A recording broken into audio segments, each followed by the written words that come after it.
श्री कृष्ण नैमिषारण्य की धरती पर सौनकादि 88,000 ऋषि विराजमान हैं और दीर्घ सत्र यज्ञ करते हुए बैठे हैं। इतने में ही सूत जी का आगमन हुआ। कल मैं आपको बता रहा था, ऋषियों ने सूत जी महाराज से 6 प्रश्न किए। किंग श्रेया के बतारश्च, महाराज ये बताइए, संसार के लोग तो कमाने में खाने में लगे हैं और कोई धंधा पानी है नहीं, तो किंग श्रेया प्राणी का कल्याण कैसे होगा, कृपा करके बताइए। अच्छा महाराज, कवियों ने जिसको बहुधा गाया है वो कौन है? तीसरा प्रश्न है, शास्त्रों का सार क्या है? क्योंकि अनेक शास्त्रम बहुलाश्च विद्या अल्पश्च कालो बहुविघ्नता।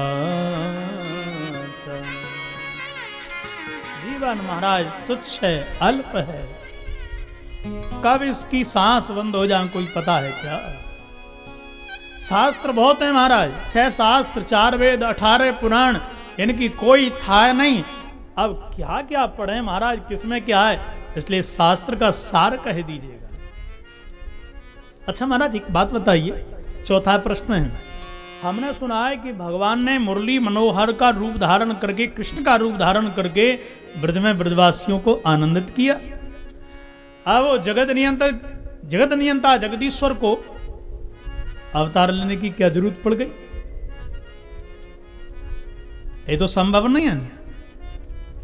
महाराज भ्रकुटी मात्र से जो प्रलय कर सकता है, क्या रावण कंस कुंभकर्ण को मार नहीं सकता? एक आतंकवादी यदि कहीं धरती पर हो गया तो हमारी गवर्नमेंट अपनी फौज के द्वारा उसको शूट करवा देती है। क्या इंसान से कमजोर भगवान है क्या? मेरी भगवान की सत्ता पर एक प्रश्न चलने लग रहा है। भ्रकुटी विलास सृष्टि लय होई, भ्रकुटी विलास सृष्टि लय होई, भ्रकुटी विलास सृष्टि लय होई, भ्रकुटी विलास सृष्टि लय होई, अपने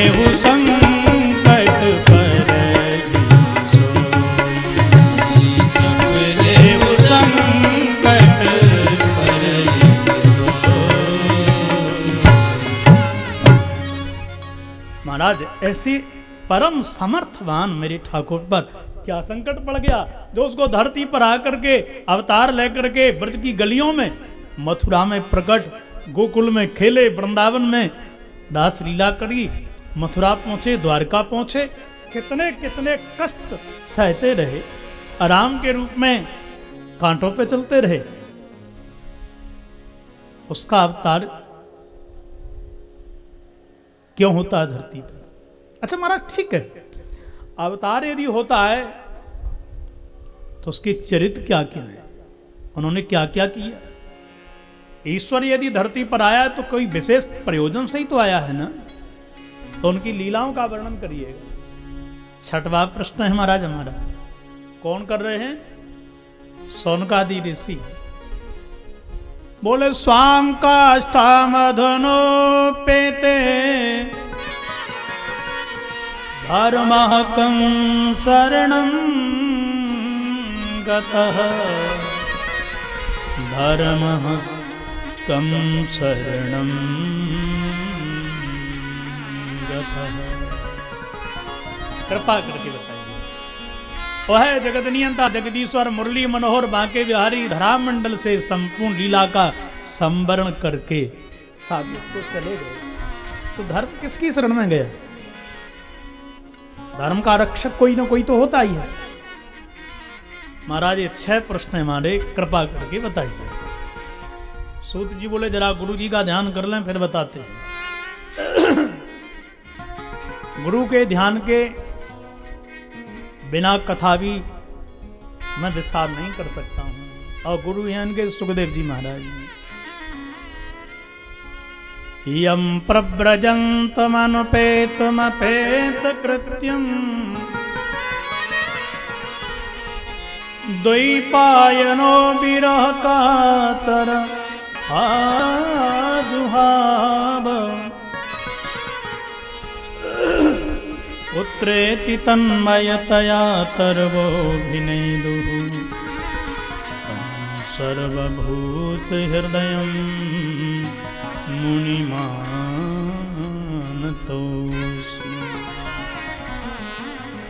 केवल 2 श्लोकों में सुखदेव जी का ध्यान किया है, पर अन्यान्य पुराणों में उपनिषदों में देखिए कौशिकी संहिता में अनेक अध्यायों में गाया।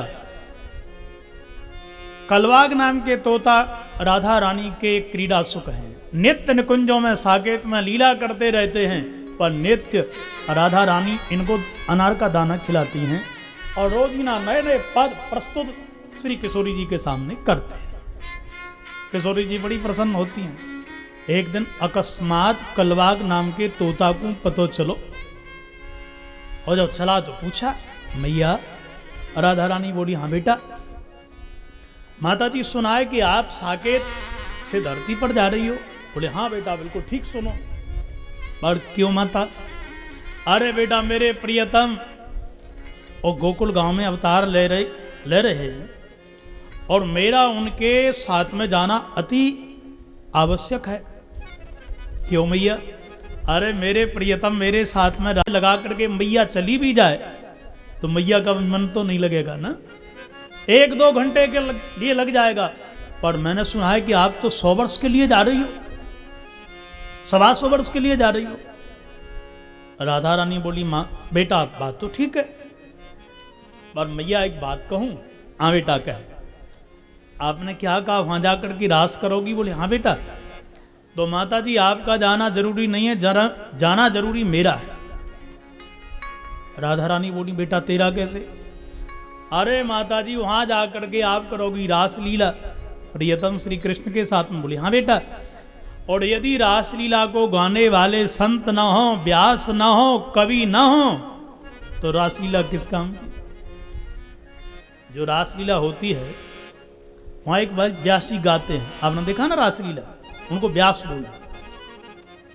और गायक महोदय यदि नहीं गाएंगे तो जो पात्र अभिनय कर रहे हैं वो क्या अभिनय करेंगे? धराशायी लीला हो जाएगी। इसलिए हमारा जाना जरूरी है। जब तक हम संत सुखदेव लीला को गाएंगे नहीं, कथा को कहेंगे नहीं, तो कोई नहीं सुनेंगे समझेंगे। राधा रानी बोली, बेटा सटीक बात कही तूने, बिल्कुल ठीक कही। मैं चली तू आ। श्री राधा रानी बरसाने में अवतरित भई सज्जनों, और गोकुल गांव में कन्हैया आए। अब आ रहे हैं सुखदेव जी महाराज, वीणा बजाते नारायण गुण गाते नारद बाबा आज निकले कैलाश पर्वत से। मैया पार्वती बैठी, शंकर भगवान तो थे नहीं। मैया ने जो नारायण गुण गाते हुए नारद जी की आवाज सुनी, महाराज अरे बाबा 1 मिनट सुनियो। नारद जी का आह्वान किया, तुरंत प्रस्तुत भय। पार्वती जी ने बड़ा स्वागत किया। मैया बोली, नारद बड़े दिनन में आयो है, आजकल तू इतको दिख है ना, कहाँ रहे, कहाँ जा रहे हो, कहाँ से आ रहे हो तू? नारद जी बोले, माता जी क्या कहें, हमने संसार के लोगों के यहाँ आना जाना छोड़ दिया। क्यों? बोले, संसार के लोगों में प्रेम नहीं रहा,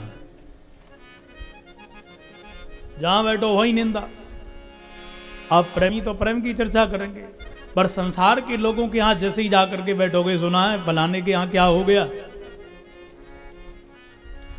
अब धीरे से बात को प्रारंभ करेंगे। अब तुमको क्या करना है, पड़ोसी के यहाँ क्या हो गया, क्या नहीं हो गया, बात का बवंडर क्यों, एक तृण का पहाड़ क्यों बनाते हो? तो संसार के लोग केवल जलने की, बुराई, ईर्षा की चर्चा के सिवा कुछ नहीं करते। माता जी हम न बुराई करते हैं न बुराई सुनते। प्रेम नहीं है लोगों में। मैया बोली, क्या कहा तूने, प्रेम नहीं है? वो मेरे यहाँ आकर के कर रहा है ये बातें? अरे मेरे यहाँ तो बैरी भी प्रेमी बन जाते हैं। बोले, माता जी कैसे? मैया पार्वती बोली, देख सामने खड़ा है मेरा ये शेर, रस्सी से बंधा है क्या? नहीं बंधा। बगल में ही मेरे बाबा जी का वाहन है बैल, शेर बैल को खाता है, पर मेरे यहाँ कभी खाया क्या? मेरे बड़े बेटा का वाहन कार्तिकेय का है मोर, और मोर खा जाता है सांपों के लिए। पति के गले में सांप पड़े हैं, कभी मेरे पति के गले के सांपों को मोर ने खाया क्या? छोटे बेटा का वाहन चूहा, चूहा के लिए सांप खा जाता है, पर स्वामी के श्रृंगार में लगे हुए सांपों ने क्या चूहा को खाया? कभी कभी नहीं खाया। तो ये कैलाश पर्वत पर ये शंकर पार्वती जानते हो कौन है? श्रद्धा विश्वास रूपिणौ। श्रद्धा विश्वास जहां दृढ़ हो वहां बैरी भी प्रेमी बन जाते हैं। बोलो जय श्री कृष्ण। जय श्री कृष्ण। ये बात यहाँ न करना। नारद जी ने उस दृढ़ता को बनाने के लिए, उस प्रेम को पुष्ट करने के लिए ऐसा अपना आडंबर रचा। धीरे से ही विचार करने लगे, तेरी परीक्षा ऐसी करूंगा, ऐसा प्रेम रचवाऊंगा मैया, देख तेरे प्रेम के लिए मैं बताता हूं। धीरे से बोले, माता जी ये बात है? बोले हाँ। माता जी प्रेम की परिभाषा है निष्कपट निश्चल हृदय। मतलब माता जी जिसके हृदय में प्रेम है वो कभी कोई बात छुपाता नहीं। यहाँ के पशुओं में इतना प्रेम है तो यहाँ के गणों में, और मैया तेरे और शंकर के आपस में दोनों में कितना प्रेम होगा। मैया बोली आगी तो तू पूछे ही मत। अच्छा माता जी एक बात बताओ, शंकर जी हर बात तुम्हारे से बता देते होंगे? बोले सो तो बताते हैं। तो कृपा करके बताओ, शंकर के गले में जो मुंडों की माला है वो किसकी है? हमेशा दर्शन करके मन में शंका रही, पर मैं नहीं जान सका। आज मैंने विचार किया शंकर बाबा से पूछूंगा, पर वो तो यहां नहीं है मेरे प्रभु, आप ही बता दीजिए ना। शंकर जी ने आपसे कुछ छुपाया ही नहीं होगा। अब माता जी चुप। आज पता चला कि शंकर बाबा के पेट में कपट की लंबी दाढ़ी है। कितनी बार मेरे से कहा कि मैं बड़ा प्रेम करता हूं, तेरे से कोई कपट नहीं करता, कोई गुह्य तत्व का राज नहीं छिपाता, पर आज पता चला नंबर 1 के कपटी शिव जी। और आग लगा के वहां से लंबे हो गए नारद जी। पर नारद के इस भिड़ाने में परोपकार छुपा है, गुह्य तत्व का राज है। चल पड़े। इतने में शंकर जी आ गए। बार देखा मैया के लिए क्रोधावस्था में। शंकर जी ने कहा देवी क्या हो गया? बोले क्या हो गया सरकार, आज आपका रूप पहचान में आ गया। आज ही पहचानी हूं आपके लिए कि आपके पेट में भी कपट की लंबी दाढ़ी लगी है। शंकर जी बोले देवी क्या कह रही हो? मैंने आपसे कौन सा कपट किया? बोले बस महाराज हो गया, आपका रास्ता अलग हमारा अलग। अरे देवी क्या करती, बस बात क्या है तो बता। बोले महाराज बात यह है कि आपके गले में मुंडों की माला पड़ी है, आज तक आपने मेरे से बताया कौन की है? शंकर जी ने विचार किया ये तत्व तो केवल 2 लोग जानते हैं, या तो मैं या मेरे क्षीर सागर निवासी श्री नारायण। पड़े देवी कैसे जानते? तुरंत ध्यान करके विचार किया, ओ इस बात के लिए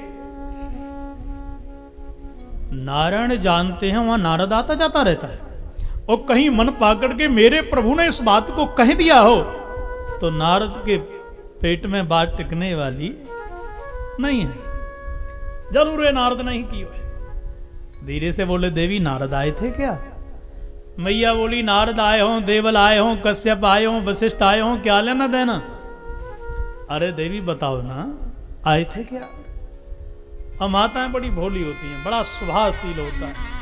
आप प्यार से कोई बात पूछ सकते हो, कोई कैसा भी राज हो, उस राज के लिए उगलवा लो।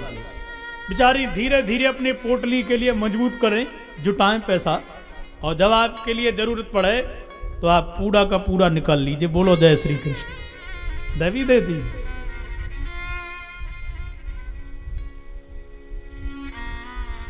देवी आपने कहा मेरे गले में मुंडों की माला है, आपके लिए मैंने बताया नहीं? बोले हाँ सरकार। आज तक नहीं बताया, आज बता दूं। किसी और के मुंडों की माला नहीं है।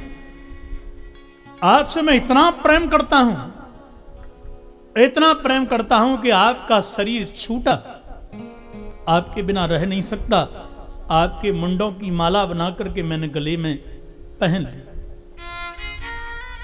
एक नहीं 16 मरण, 16 जन्म आपके हो गए। गौरी पद्मा सची मेधा, सावित्री विद्या जया। एक नहीं 16 अवतार आपके।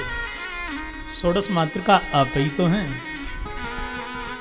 आपके मरण जब होते हैं तो आपके बिना रह नहीं सकता, क्योंकि बिना श्रद्धा के दृढ़ विश्वास कब तक राम जी में होगा। श्रद्धा बिना धर्म नहीं होई। एक पत्नी का अंग नहीं, पत्नी का मुंड नहीं, ये श्रद्धा का मुंड है, ये श्रद्धा का फूल है।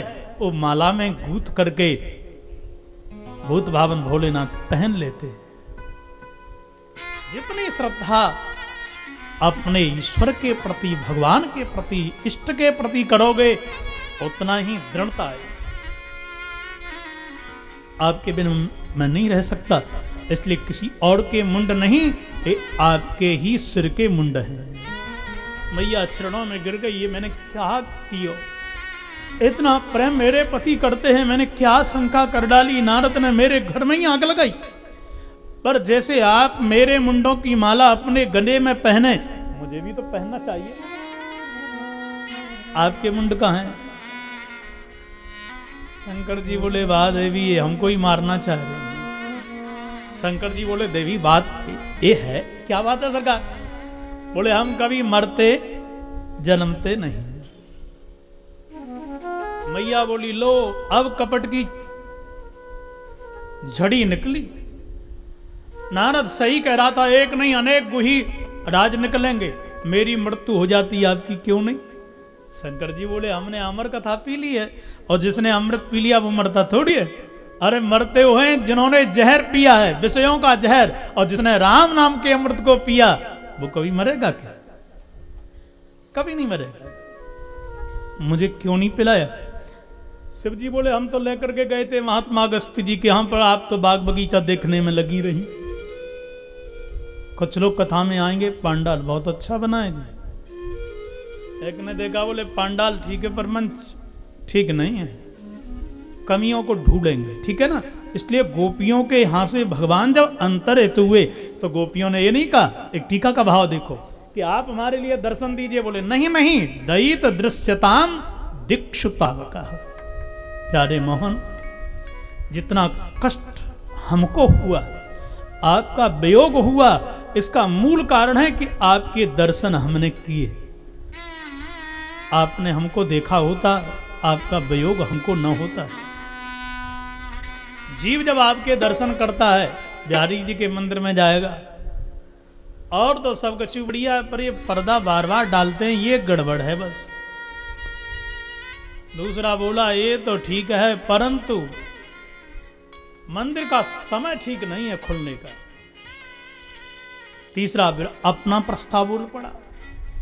मंदिर की कमेटी ने आने जाने का ठीक व्यवस्थित ढंग से यहां पर आयोजन नहीं किया है। भीड़ को देख करके यहां की व्यवस्था ठीक नहीं है। अब गए दर्शन करने के लिए, निकालने लगे दोष। भागवतकार कहते हैं अन्यस्य दोष गुण चिंतन मासु मुक्त्वा सेवा कथा रसमहो नितराम पिबत्वम। दूसरों के अवगुण निकालना, दोष निकालना, यही पाप है। दूसरों के आप दोष अवगुण चिंतन न करिएगा, अपने आप को देखिएगा। दोषो ह्यविद्यमानो भी तच्चित्तानाम प्रकाशते। इसलिए शास्त्रकार कहते हैं एक दिन दोषों का चिंतन करते करते आपके अंदर वह दोष अवगुण प्रवेश कर जाएगा। इसलिए गोपियां कहती हैं आप हमको देख लो नाथ, जिस जीव को आपने देख लिया, आपकी कृपा की दृष्टि पड़ गई, उसमें कभी अवगुण आते ही नहीं। दोष देखने की दृष्टि खत्म हो जाती है। दीक्षुतावकः, फिर हम आपके लिए देखेंगी, दर्शन करेंगी, फिर हमारे अंदर कोई अवगुण नहीं रहेगा। इसलिए आप हमारे लिए दर्शन दीजिए, नहीं हमको देख लीजिएगा।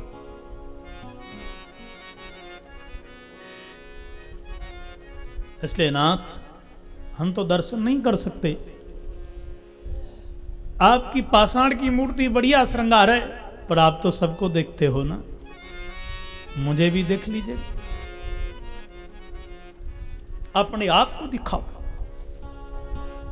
बोलो जय श्री कृष्ण।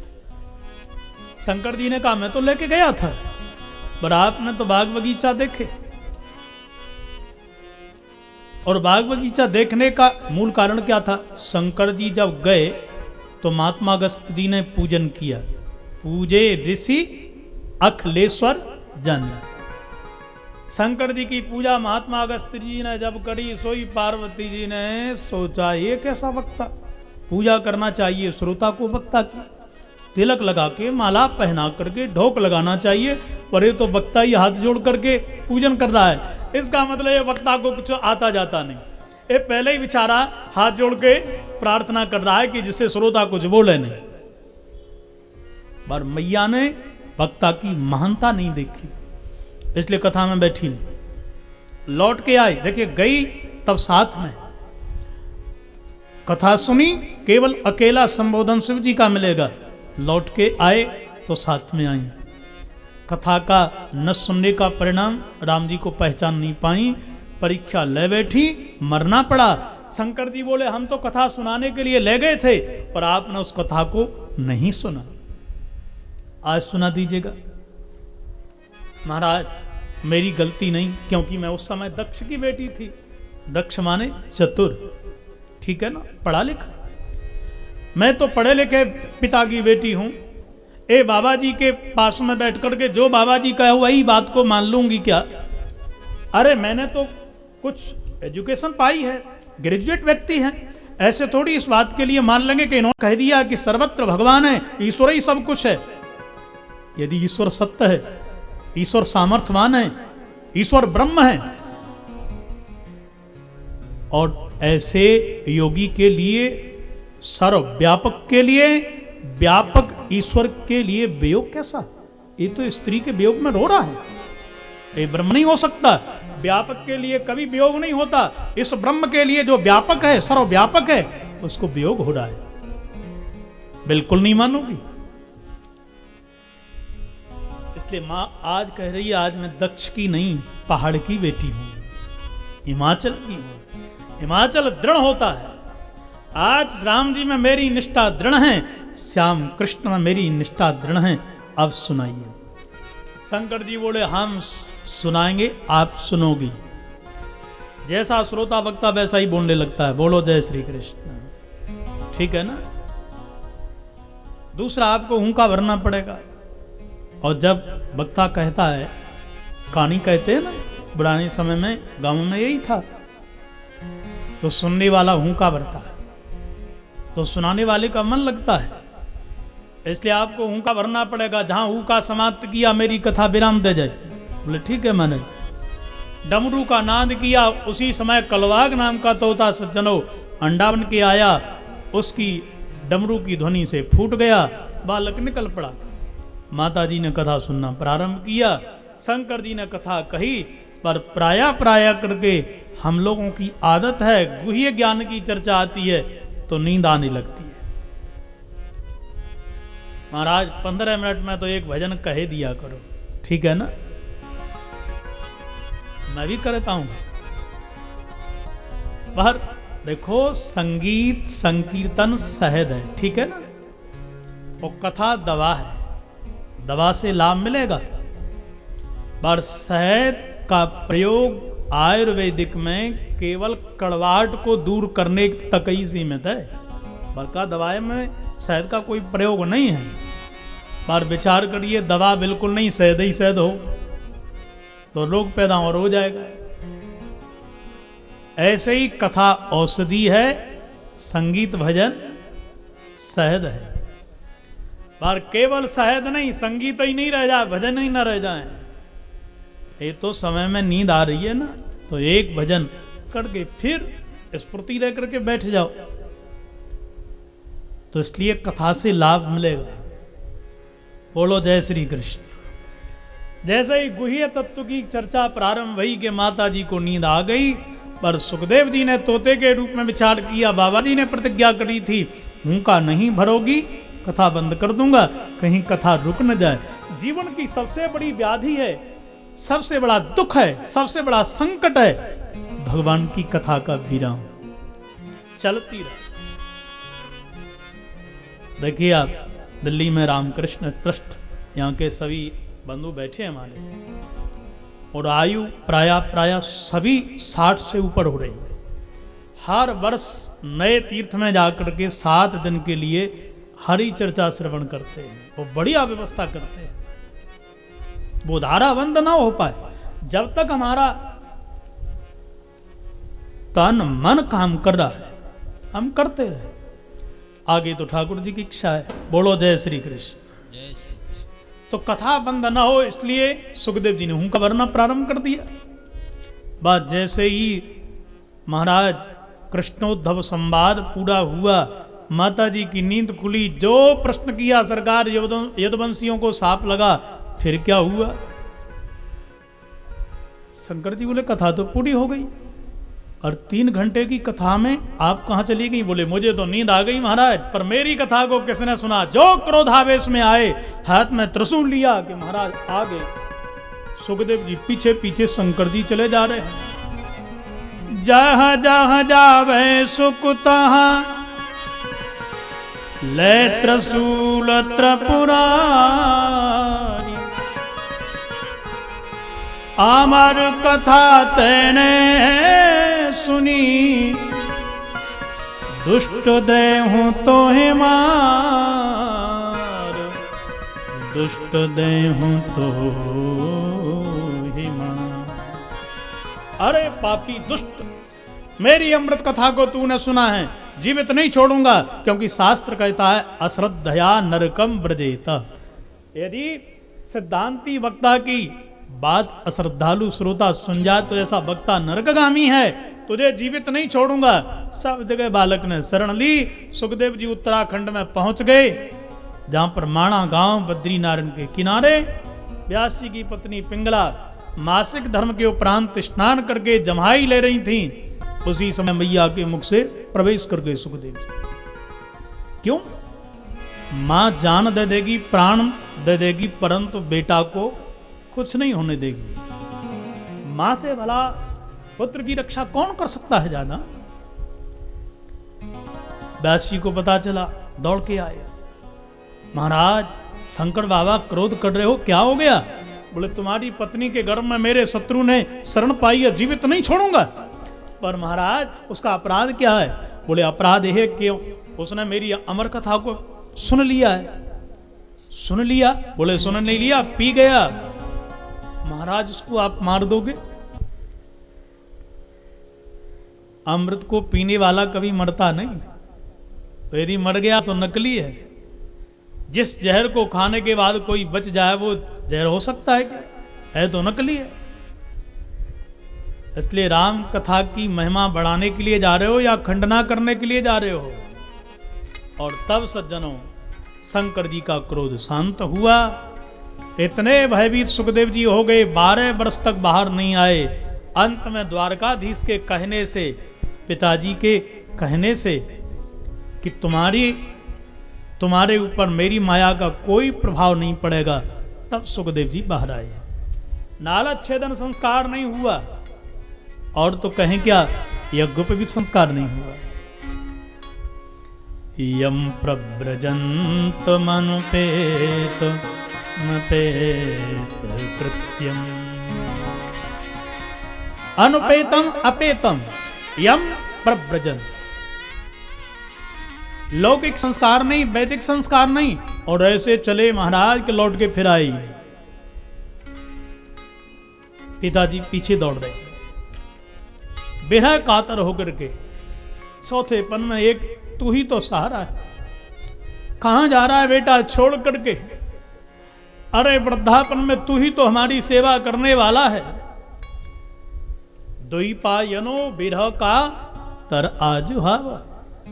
दौड़ रहे हैं, आवाज लगा रहे हैं, पुत्रेति तन्मयतया करवोऽभिनेदु। बेटा, अरे बेटा छोड़ करके कहां जा रहा है? वृक्षों ने विचार किया, वाह, एक बेटा को त्याग नहीं सकते, हमने कितने बेटा त्यागे। वृक्षों के बेटा फल है। संसार के मुनींद्र वृंद हमारे नीचे तप कर रहे हैं, उन भूखे प्यासे लोगों के लिए हमने अपने बेटाओं का बलिदान दिया, लोग तोड़ के खा गए। ऐसा कौन सा पिता माता होगा जो अपने पुत्रों की बलि देख करके उसका हृदय विदीर्ण हो जाए? हम रोने लगे, आंसू की धार बहने लगी।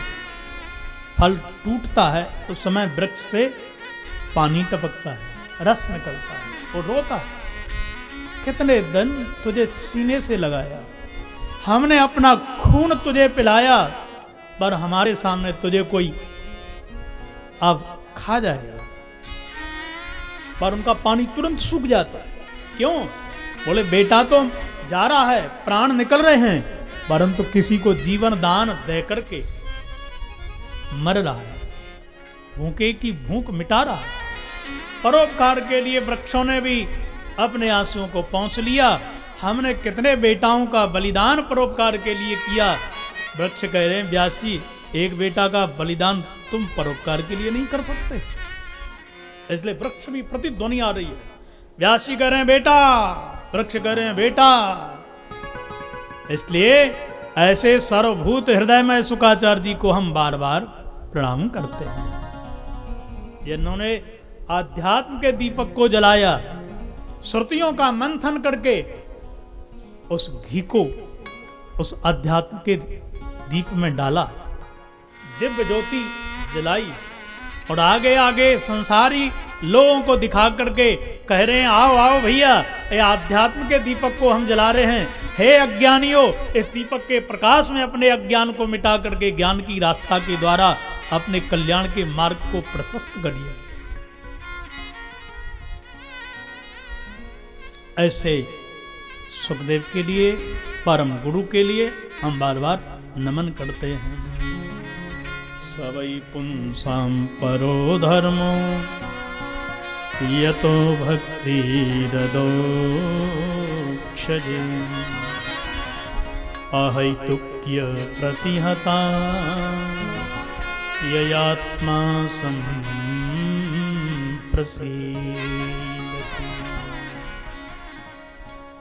पहला प्रश्न था ऋषियों का, मानव का परम धर्म क्या है, कैसे कल्याण होगा जीव का? तो सूत जी महाराज कहते हैं, सबसे बढ़िया यदि कोई धर्म है तो वो है केवल भगवान की भक्ति।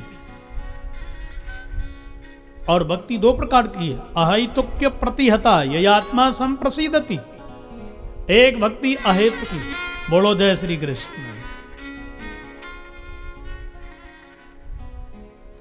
भक्ति तो लोग करते हैं, ठीक है ना, बात हेतु है उसमें। ठाकुर जी को प्रणाम करेंगे, हे प्रभु घुटनों का दर्द दूर कर दो, बस एक ही कृपा कर दो।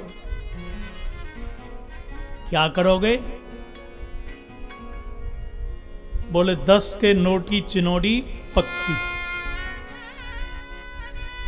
भगवान से भी सौदा देखो कैसा है, कैसी भक्ति हम करते। महाराज पेपर चल रहे हैं, फर्स्ट क्लास तो बन जाना चाहिए, क्या करोगे? बोले 101 का प्रसाद पक्का, और सेकंड आ गई तो को 50 रुपए हो जाए, 25 हो जाए, न भी चढ़ाएं प्रसाद। अरे हमने प्रार्थना करी थी फर्स्ट क्लास आना, कम से कम फर्स्ट तो बनना ही चाहिए, पर ये तो सेकंड डिवीजन नंबर आए हमारे, अब हमारा 101 का प्रसाद कैंसिल। भगवान से भी हम कैसा चूना लगा देते। इसलिए हेतु के रहित अहेतु की भक्ति करिएगा। अरे दर्द हो चाहे ना हो, ये भी आपकी कृपा है। जो आपने दुख दिए हैं उन दुखों को सह लेना, प्रसन्नता से सहज रहना, यही भगवान की भक्ति है। हमको टेंशन, रात्रि में नींद नहीं आ रही, इसका प्रमाण क्या है? असहजता। सहज रहो, जैसे तुम अंदर हो वैसे बाहर।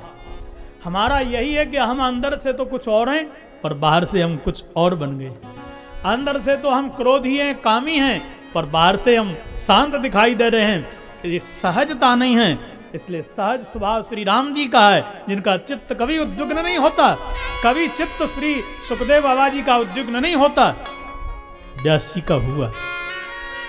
सहज बन जाओ।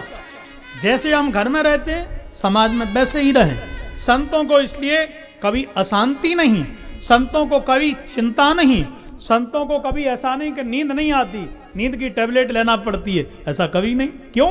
वो सहज रहते हैं। हम सहज नहीं, बनावटी है। बोलो जय श्री कृष्ण। आवाज तो दब चुकी है। मैं जानता हूं सरल नहीं है, ठीक है ना? क्योंकि ये नाम बोलना सरल होता तो रावण तो पहले ही माला लेके बैठ जाता ना।